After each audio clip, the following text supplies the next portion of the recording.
Welcome to CLC judicial. सबसे पहले एक आवश्यक सूचना, इस बार हम लोग बिहार APO मेंस 2022 के लिए माइनर एक्ट्स की क्लासेज फ्री ऑफ कॉस्ट हर किसी को दे रहे हैं। अगर आप कैंडिडेट हैं तो आइए, मोस्ट वेलकम, हमारे साथ मिलकर अपने सपने को साकार कीजिए।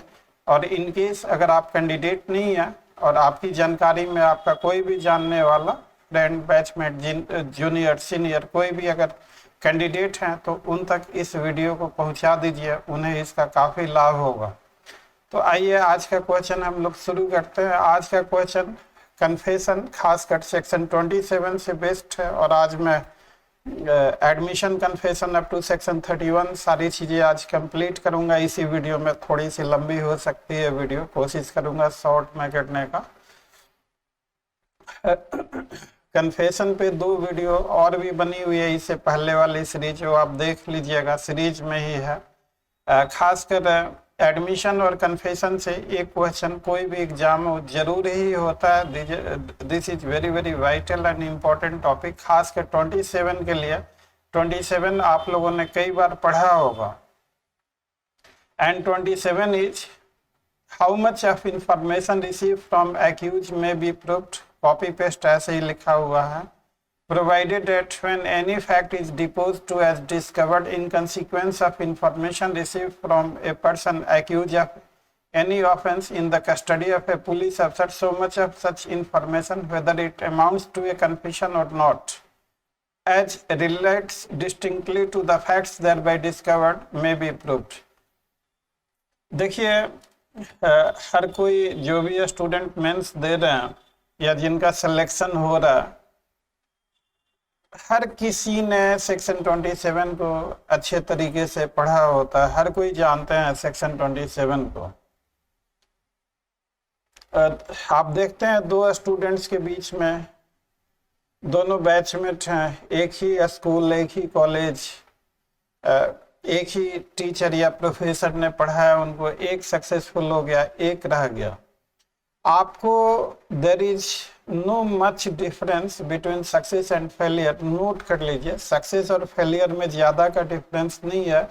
लॉ के फील्ड में थोड़ा सा कंसेप्चुअलिटी का डिफरेंस है। फॉर एग्जांपल आप देखिए, सेक्शन 27 का जनरल मीनिंग जाता है कि पुलिस कस्टडी में कोई चीज़ रिकवर हुई तो वो रेलिवेंट होगा। बस इतना ही रफ सब हम लोग पढ़ते और जानते हैं एज ए कॉमन सेंस। अब मान लीजिए कि ये आदमी पुलिस कस्टडी में है, ये कन्फेस करेगा तो स्वाभाविक है कि उस कन्फेशन में इनकल्पेटरी पार्ट भी होगा, एक्सकल्पेटरी पार्ट भी होगा। जैसे आज का क्वेश्चन है, आज का क्वेश्चन आपको बस सेक्शन 27 समझाने के लिए स्पेशल फ्रेम किया गया है। हम लोग एक ट्रेडिशन को तोड़ना चाहते हैं कि MCQ PT MCQ केवल PT के लिए। हम लोग ऐसा मानते हैं, वी आर ऑफ ओपिनियन, कि MCQ अगर आप ढंग से फ्रेम करें तो उस MCQ से आपकी PT, मेंस और इंटरव्यू सब चीज़ों की तैयारी हो सकती है। और इसीलिए हम लोगों का आप MCQ देखेंगे तो इसी MCQ से मेंस का भी क्वेश्चन निकालना, इसी MCQ से इंटरव्यू का भी क्वेश्चन निकालना प्रैक्टिस के मद्देनजर और पूरे सिलेबस को रिवाइज करने के लिए ये अच्छा होता है। क्वेश्चन पूछा गया, accused in police custody seize that pistol used in crime.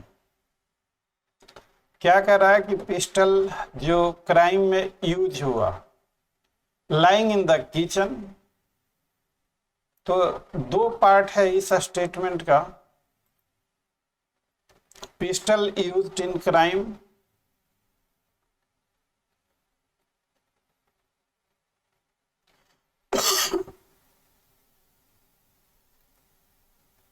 और दूसरा पार्ट है pistol is lying in kitchen.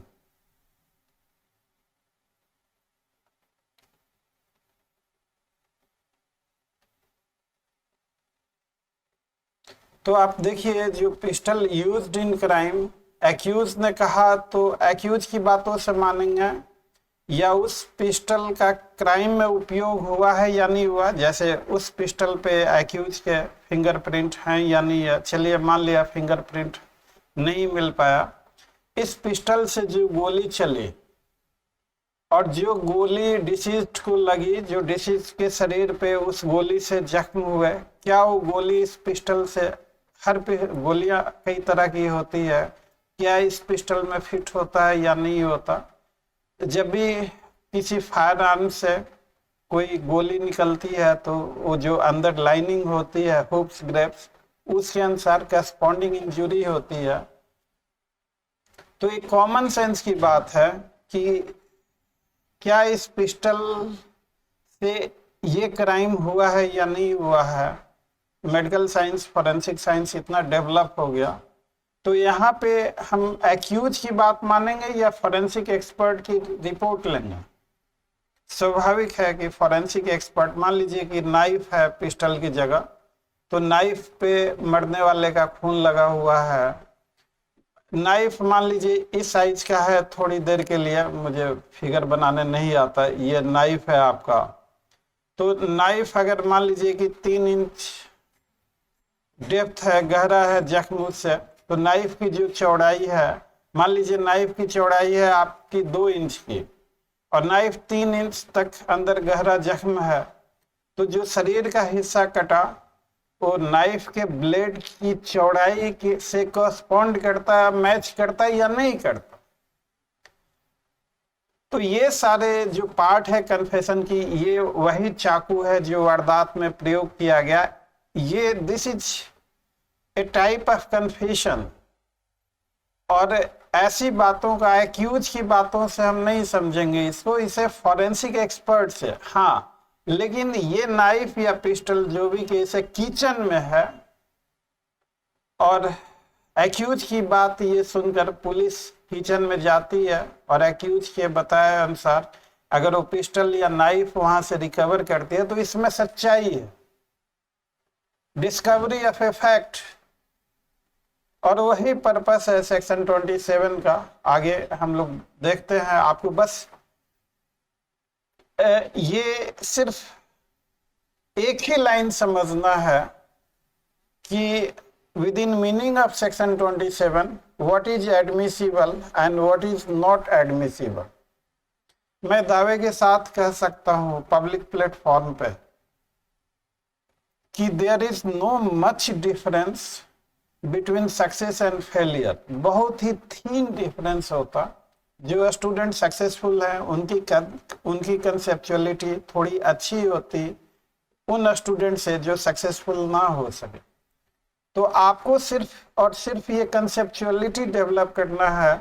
मैं हर वीडियो में आप लोगों से लगातार, there is no magical formula of success, only the small things make huge difference and small thing. आप पूरा सेक्शन 27 पढ़ रहे हैं, रट्टा दे दनादन मारे जा रहे हैं, सारे केस लो, आपने बेयर एक्ट को रट लिया, लेकिन इन बारीकियों को एक लाइन बस आपको समझना है, सारी चीजें क्लियर हो जाएंगी, रट्टा मारने की भी आवश्यकता नहीं होगी। और यही हम लोगों का एक छोटा सा प्रयास है, मिशन है कि हम अपने व्यूअर्स, हम अपने सब्सक्राइबर्स, हम जो फ्रेशर्स हैं उनके लिए कुछ कर सकें, लीगल नॉलेज में कुछ अपडेट कर सकें उनके लिए। तो हम लोग इस क्वेश्चन का आंसर बाद में करेंगे। जो ये आपको थीम हमने समझाया, जितने आप केस लॉ पढ़ लीजिए, सारे केस लॉ इसी पॉइंट पे आपको मिलेंगे। क्योंकि as a fresher legal language एक अलग किस्म की ही लैंग्वेज होती है। लेंथी सेंटेंस, कॉम्प्लिकेटेड सेंटेंस, उसके कई सारे मीनिंग निकल सकते हैं, तो समझने में थोड़ी दिक्कत होती। तो थोड़ा आप कॉशियसली और ध्यान से पढ़ेंगे तो सब समझ में आएगा। हमने कुछ इसके लिए लिखा है यहाँ पे। पहली बात तो याद कर लीजिए कि सेक्शन 27 जो है that is based upon doctrine of confirmation by subsequent event। अब doctrine of conformation bye subsequent event, अब जैसे ये जो पिस्टल जो है किचन में बरामद हुआ और ये पिस्टल को रिकवर करके उस पिस्टल को हम भेजेंगे फॉरेंसिक साइंस के पास, फॉरेंसिक डिपार्टमेंट में, फॉरेंसिक डिपार्टमेंट कंफर्म करेगा। तो देयरफॉर सुप्रीम कोर्ट ने एक केस है पवन Kumar versus state of Uttar Pradesh, 2015 का केस है। इस केस में सुप्रीम कोर्ट ने कहा कि section 27 is based upon doctrine of confirmation bye subsequent event. आप मेंस आंसर में थोड़ा बहुत ऐसे इस तरीके से आप शुरुआत करेंगे इंट्रो में, तो आपका बेहतरीन आंसर हो सकता है। ये कंपटीशन है, आपको बेहतरीन से बेहतरीन आंसर लिखने का हमेशा प्रयास करना है, थोड़ा इम्प्रूव करना है। एक और केस में सुप्रीम कोर्ट ने कहा Musheer Khan versus state of MP में, section 27 of evidence act is a proviso by way of an exception to section 25 and 26। तो देखिए 25 में पुलिस को confession given to the police inadmissible, 26 में confession during police custody inadmissible unless recorded into the immediate presence of a magistrate. लेकिन section 27 में आप देखिए, ये सेक्शन 27 को as it is copy paste करके लिखा हुआ आपको समझाने के लिए। मैं हमेशा बेयर एक्ट से ही पढ़ाता हूँ, ये मेरा पैशन है शुरू से ही। इसके अलग अलग रीजन्स हैं, तो बेयर एक्ट शॉर्ट है, जल्दी हो सकता है, और बेयर एक्ट को समझ गया सब कुछ समझ गया। तो देखिए सेक्शन 27 में लिखा हुआ whether it amounts to a confession और नॉट।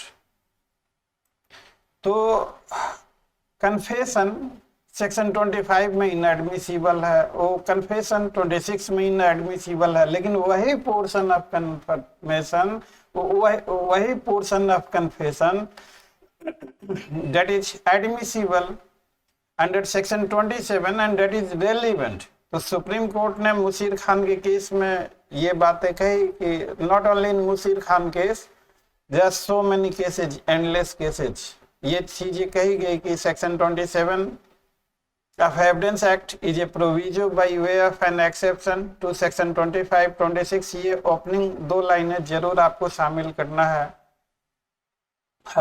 आगे कुछ हमने लिखा, confession caused by inducement, threat और promise is inadmissible under section 24 and the danger of admitting confessions made to police officer or to any other person when in police custody has been provided in section 25 and 26। ठीक बात है। Although such confessions improperly obtained are inadmissible under the law, they may lead to the discovery of facts, things or documents, etc. in consequence of some information contained in the confession made by accused in custody। accused ने कहा कि pistol जो इस crime में use हुआ है वो kitchen में रखा हुआ है।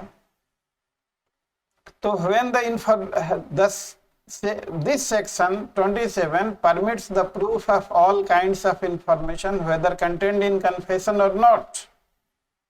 ये लाइन सेक्शन 27 को आप जरूर लिखिएगा, whether contained in confession or not, चूंकि बेयर एक्ट में ही लिखा हुआ है whether it amounts to a confession or not, and therefore goes beyond the provisions of section 25 and 26 when the information contained in the statements whether amounting to a confession or not made by an accused person in police custody are confirmed by finding of some object or fact।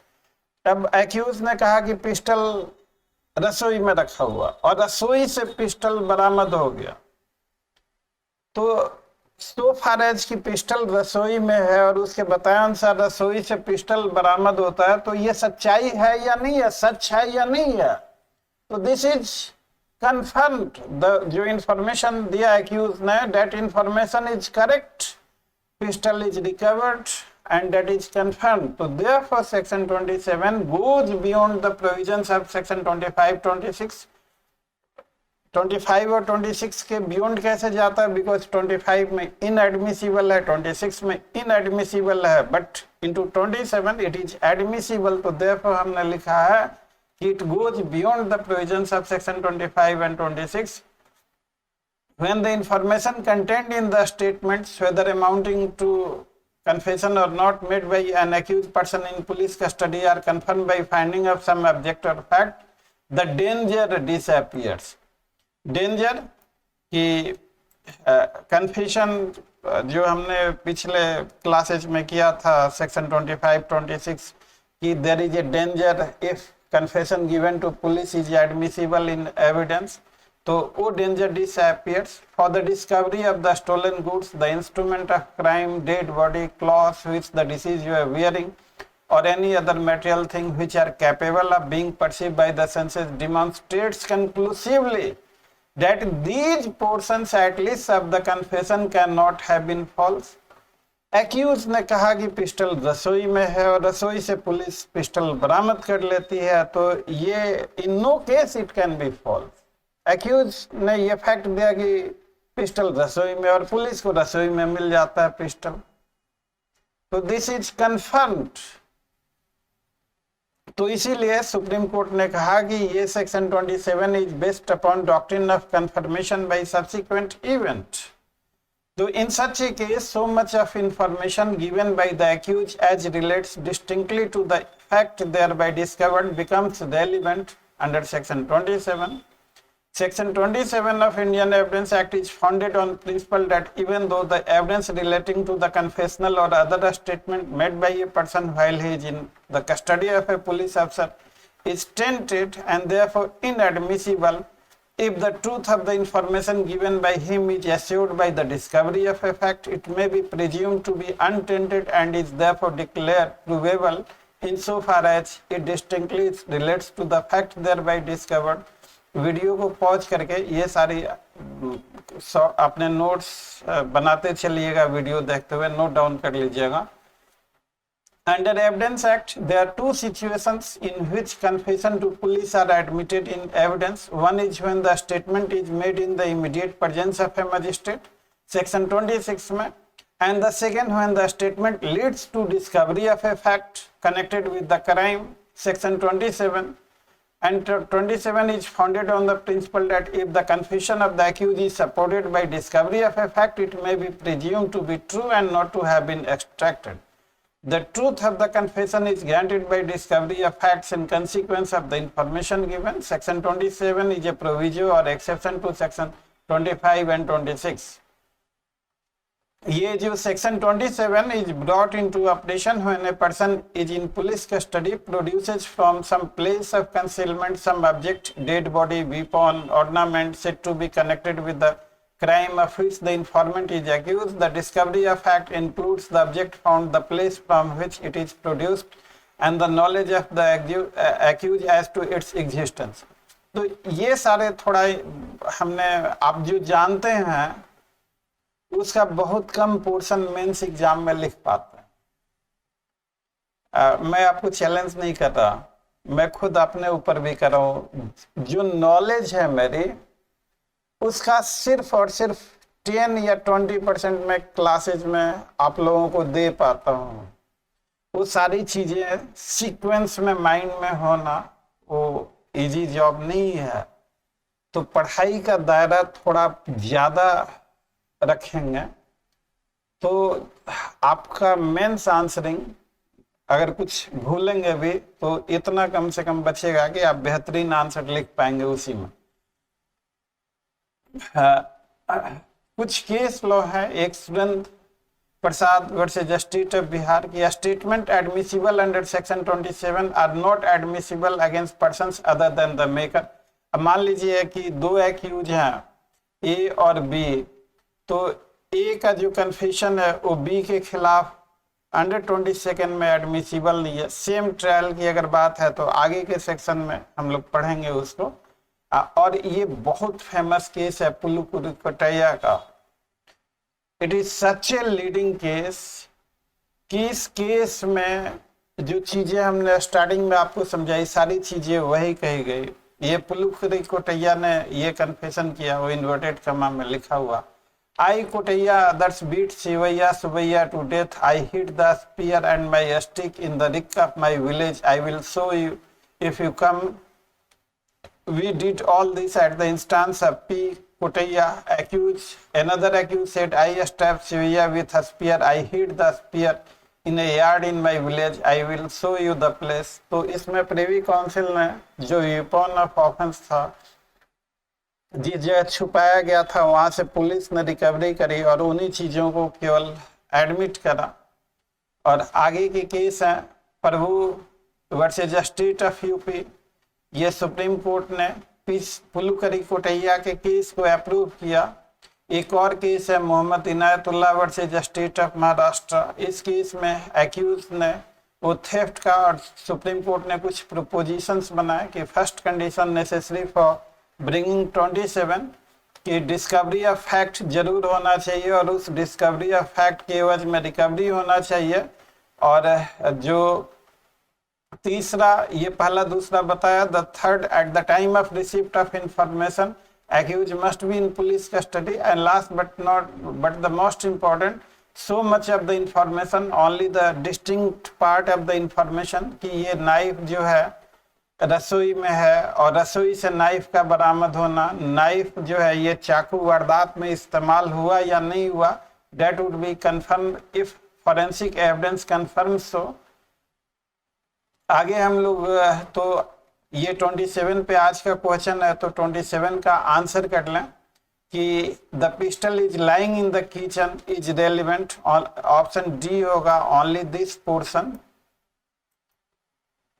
Weather pistol is used in crime और not, अगर ये portion हम लेंगे कि this pistol has been used in crime, तो that may be hit either by section 25 और 26।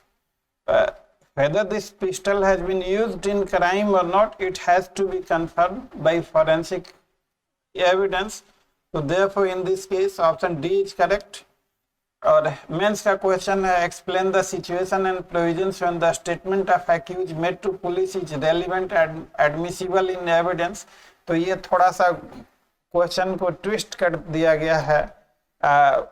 जो accused का जो स्टेटमेंट है इन पुलिस कस्टडी सेक्शन 26 में एडमिसिबल है if it is recorded into immediate presence of magistrate, और सेक्शन 27 में एडमिसिबल है if it leads to recovery.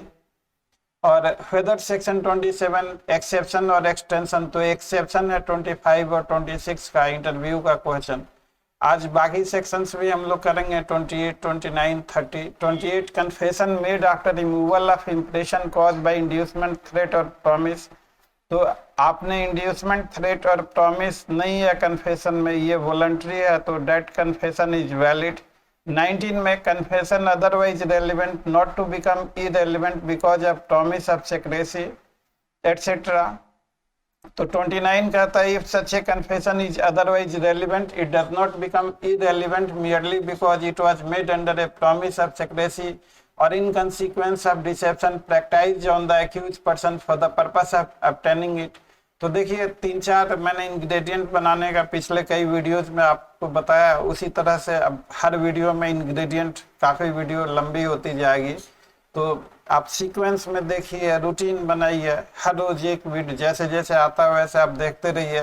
For example मैं अभी इंग्रेडिएंट बता देता हूँ। कन्फेशन इज अदरवाइज रेलिवेंट, मतलब अदरवाइज रेलिवेंट मीन्स कि 25, 26 से हिट नहीं कर रहा, पर्सन इन अथॉरिटी सेक्शन 24 में हिट नहीं हो रहा। तो कन्फेशन अगर अदरवाइज रेलिवेंट है तो it does not become irrelevant merely because it was made under promise of secrecy. अगर मैंने आपको कहा कि चलो चलो हमको बता दो, मैं किसी को नहीं बताऊंगा, तो और मैंने बताया, तो confession does not lose its value, it will be relevant. या तो सेक्रेसी के प्रॉमिस में या इन कंसिक्वेंस ऑफ डिसेप्शन तो भी जो कन्फेशन है वो इनवैलिड नहीं होगा, डेट इज रेलिवेंट। अगर हमने एक्यूज से गोपनीयता का वादा करके या उसके साथ कोई धोखे से हमने कन्फेशन ले लिया, या जब और व्हेन ही वाज ड्रंक, तब भी वैलिड होगा, और because it was made answer to the question which he need not have answered. तो क्रिमिनल केसेज में public interest lies in the prosecuting criminals and not compromising with them. Therefore, where an accused is persuaded to confess by assuring him of the secrecy of his statement or that evidence of it shall not be given against him, the confession is nevertheless relevant. Where the confession is the outcome of a fraud being played with the accused, it is nevertheless relevant. Thus, where the two accused person left in a room, तो ये सारे section 29 का यही object है कि public interest जो survive करता है क्रिमिनल्स को प्रोसिक्यूट करने में, उन्हें आसानी से टू लेट देम वो में नहीं सरवाइव करता। तो इसीलिए कोई कन्फेशन या तो अंडर सेक्रेसी या फ्रॉड करके या एक्यूज जो ड्रंक था उस समय, तो भी वो कन्फेशन रेलिवेंट होगा with in the meaning of section 29। Section 30, consideration of proved confession affecting person making it and other jointly under trial for same offense। अगर सेम ऑफेंस है और ज्वाइंटली ट्रायल हो रहा है तो वो एडमिसिबल है। जैसे A and B are jointly tried for murder of C और it is proved that A said B and I murder, तो ये ज्वाइंट ट्रायल है सेम ऑफेंस का, तो कोर्ट में consider the effect of this confession against B. जो अगला illustration है, A is on trial for the murder of C, there is evidence to show that she was murdered by A and B and that B said A and I murdered C. This statement may not be taken into consideration by court against A as B is not being tried jointly। तो joint trial और same offense, अगर accused का trial नहीं हो रहा तो फिर वो वैलिड नहीं होगा। कन्फेशन एक बहुत ही हॉट क्वेश्चन है, कन्फेशन ऑफ को एक्यूज एविडेंस है नहीं है। कन्फेशन ऑफ को accused is no evidence, note कर लीजिएगा, क्योंकि इसमें भी 30 में कोर्ट विल कंसीडर, कहीं भी सेक्शन 30 में नहीं लिखा हुआ है कि डेट इज रेलिवेंट। अब देखिए मैं फिर से पढ़ रहा हूं, when more person than one are being tried jointly for the same offense and a confession made by one of such person affecting himself and some other of such person is proved, the court may take into consideration। तो court उसको consider कर सकती है, तो court consider करेगी, उसके बाद उचित समझेगी तो उसको एक्सेप्ट करेगी या नहीं तो नहीं करेगी एक्सेप्ट। तो देयरफॉर कन्फेशन ऑफ को एक्यूज्ड इज नो एविडेंस।